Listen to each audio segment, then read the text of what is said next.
Ningetaka kwanza, ni jambo la huzuni nikiongea mambo ya Msambweni huko Kwale, ya by-election ile inaendelea baada ya mheshimiwa aliyekuweko Ndoli, rafiki yangu ambaye hako mbinguni, Mungu amrudishe pale pema peponi, ajiangalilie ile mambo inaendelea hapa duniani.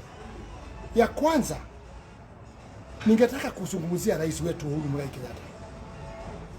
Kama kabisa wewe una fikra mzuri ya kufikiria wana Kenya na kuchunguza mambo ya BBI, unatuambia BBI itaunganisha wana Kenya na BBI hatutakuwa na vita baada ya uchaguzi. Mtihani umekuja na mtihani umekuonesha kwa macho yako, unaangalia. Unaona Msambweni ile shida iko huko ya watu ya ODM wakiongozwa na Joho na wakora wengine ya Simba Alert, wote wako huko. Na fujo saa hii Kenyans wote wanaona ati kwamba BBI unadanganya wana Kenya ukiwaambia itaunganisha wana Kenya. Kama inaunganisha wana Kenya, tunga confirm kwa uchaguzi ya Msambweni. Lakini mwepiga OCPD transfer, mtu yote anazungumza na watu ya Tanga, mnapiga transfer. Umegawanya Kenya, Uhuru Muigai Kenyatta. Ningetaka kukumbusha na nilisema 2018 wakati tulitweet washenzi. You get that tweet now. Tukianza hii maneno, nilikwambia Leila na familia yao na watu yake na chama yake walishinda Kenyatta baba yako, wakasumbua Moi mpaka Moi akakufa afariki, wakakuja wakasumbua Kibaki, rais alikuwa mpole sana. Na nikakuuliza wewe Uhuru Kenyatta, are you special kubadilisha tabia hii watu? And I want to confirm to you, if surely you are normal where you are looking, na niombe Mungu akuguze roho uangalie kwa macho yako, Leila and his group, they will not change the politics of this Kenya. BBI will not change politics. Saa hii kuko na violence imeongozwa na Joho. And I know Malindi tulikuwa na by-election na njajua style ya Joho. And I wish I was there, I could have advised our people. Style ya Joho. Style ya Joho akiona kuna stronghold, yeye huenda anavunja pesa. Anakuja anatengeza na media, anawapea pesa. Anapanga na administration, wanakuwa karibu, anawapa pesa. Alafu anakuvamia mtu, anasema hii pesa ni ya nini, pesa ni ya nini, na pesa ni yeye amekuwa amebeba. Hiyo ndio style yake. He is specialist with that. Na saa hii tumeona mmeshika kina Mudhama, mmeshika kina Songo, watu wote mmeshika huko wapande moja.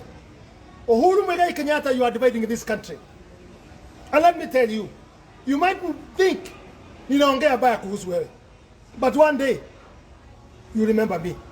If it's not here, we shall meet in heaven, and I will remind you in heaven what I told you, because the truth is the truth. You cannot change the history.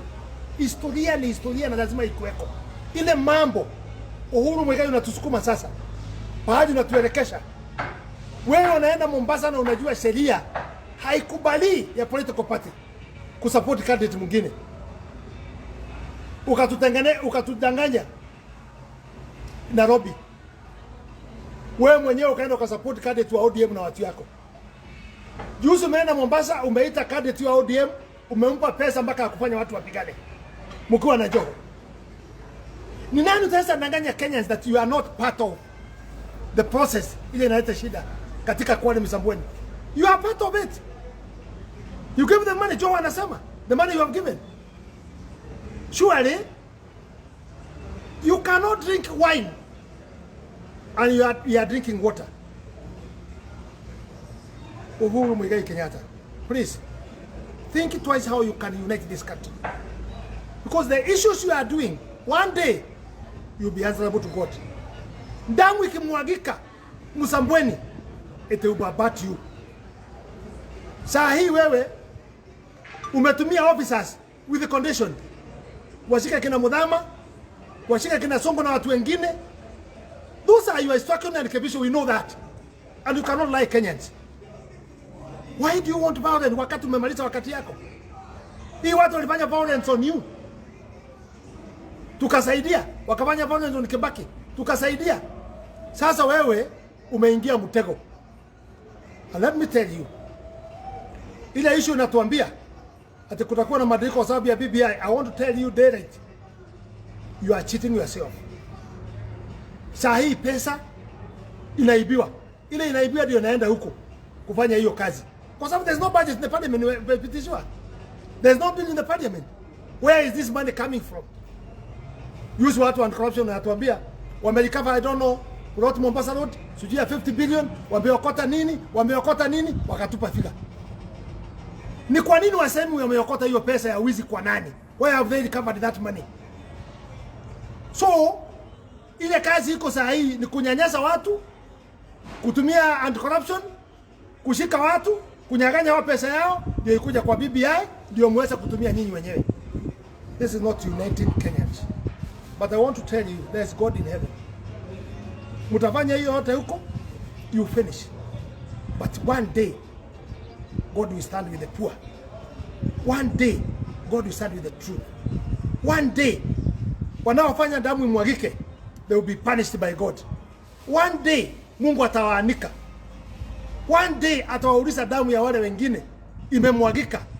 Hata Kaini na Habili, Mungu aliuliza, damu ya ndugu yako iko wapi? You guys, Raila, Uhuru Kenyatta, the direction we are taking, na kina Joho, Simba Arati, hiyo group yote, one day you will be at the blood. Ile mnataka kumwaga huko Msambweni. And we have known, Raila alisema iweko lazima itumwe nguvu yoyote.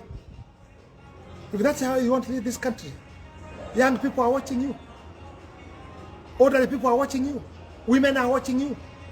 They have been shocked, saying, what is this? What happened? It has never happened in history. Ile mambo tunaanza kuona. Kitabu ya Mungu inasema wacha wokovu wako upelekane na vitendo yako. Uhuru kuhubiri kwako tungekuwa tunapelekana na wewe na vitendo. Tunaona vitendo inabadilika. Tunaona mambo mazuri yanabadilika. Tungekuwa tunakuamini. Lakini for now, mazungumzo yako na kuhubiri kwako na BBI na handshake haipelekani na mazungumzo yako ya amani, haipelekani at all. But you have no money, wananchi wameumia, utatumia polisi, utatumia kila kitu yote, but there is God in heaven. Mheshimiwa, what about this case whereby the president, who is the party leader to Jubilee, is supporting the ODM side?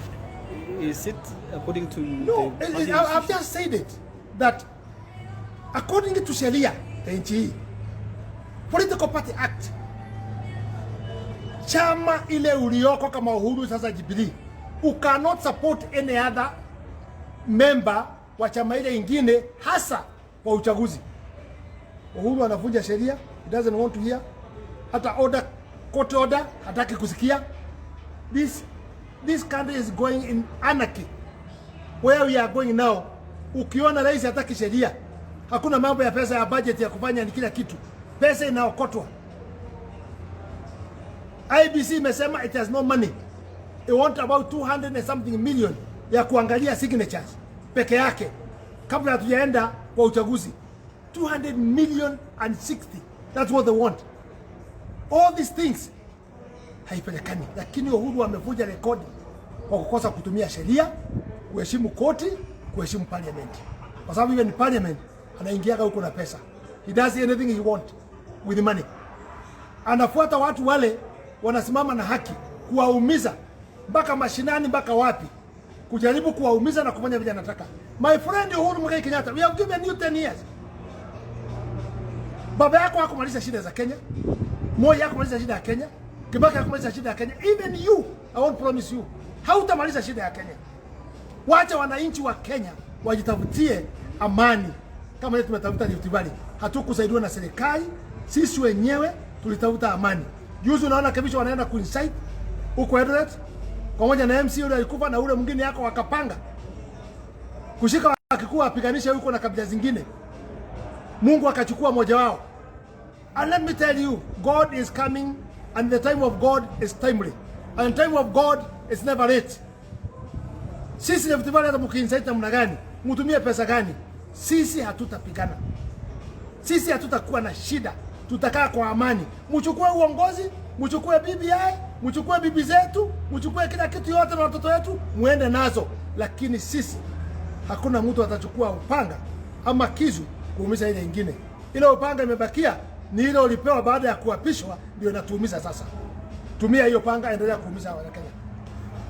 And maybe to Chamwisho, I want to ask because the other side you're claiming that maybe Kibicho and the likes, and you want to revive the post-election violence in Eldoret. Why? Yet there was, and the same case in Naivasha, there was a guy called Ndege. I understand he's still frustrated at his home in Luo Nyanza. Number two, I understand these IDPs from the Nyanza region never got any compensation. I don't know whether you have that information. I have that information that also there are people who died in Nyanza. There are also people who died in Nairobi. And actually the compensation they did not get in the right way. Also, your person OP, they ate all that money. And if there is an office which is dangerous now to the Kenyans, it's OP. Kiongozi na Kibisho na Matiang'i. It is the most corrupt office. Ile pesa unatumia huko is not audited. Na hiyo pesa ndio unatumia kuongoza corruption kila pahali. And I want to tell you, if that's how you are going to go back at 2022, na corruption, na kupiga watu, na kukosa kuheshimu sheria, court orders, let me tell you, the sign you are putting in the Kenyans, you are putting a sign ile wewe mwenyewe umeongoza ya 2022 kukuwa na shida. Na that's what you want. Na tunasema wewe Uhuru Muigai Kenyatta, OP ni ofisi yako. That's why you are directing people now. Sasa tunaona wewe uko na chuki, uko na roho mbaya for what? Chuki na roho mbaya, when you are the president, you are our father. Wewe ndio baba yetu sisi wote. Umegawa Kenyans. Wengine ukiwasikia unasikia kama utatabika. Wengine ukisikia unawatumia mpaka polisi mpaka nini? Which kind of a president is this? I've never seen this. It is really unfortunate that we have been fighting for young people, especially like him that you lead us. Kenyatta alikuwa mzee, Moi alikuwa mzee, Kibaki alikuwa mzee. So we did change thinking. A young person like Uhuru Muigai Kenyatta will give us peace. But we have realized, kama wewe hujatoka chini kupanda juu, kama umetoka juu kiteremka, can make leadership. So what is your advice to Msambweni people and Kenyans? Msambweni people, my advice is, by election it will come and go. Please keep peace. Whoever will win, ule wameibia, hata wakitaka huyo ODM wamemuibia kura, wanafanya vile wanafanya, achukue. Lakini Kipkati, the CEO wa IBC, can you stand and see, is this the way you want to do the election? Unataka kufanya election namna hiyo? Na kama namna hiyo unataka kufanyisha election ya 2022, you cannot condemn kama kuko na shida. Ukodem ile shida iko. Wewe ukuwa CEO unatuongoza na ukose kusimama uongoze nchi ya Kenya, useme uchaguzi kama hii haufai. These people will still turn back to you. And I think already you are threatened that kama ODM hatachukua wewe, you not be fixed kuendelea na hiyo kiti. I know those are the conditions ile Kibukati amepewa, that nyinyi mbakia mkitaka kurudi muhakikishe kiti hii ya Msambweni tumechukua. My God, my God, my God in heaven, my God, God in heaven, help us, help us. We are in a problem. We are fixed. People are organizing to kill us. People are organizing to make that this country is not governable again. Bringing things to change to make it more violent in this country. You God in heaven, you God who don't waver, you God, you know we are your people. God, come. It is timely. Come and help Kenyans. Thank you, Mheshimiwa. Thank you so much, Mheshimiwa.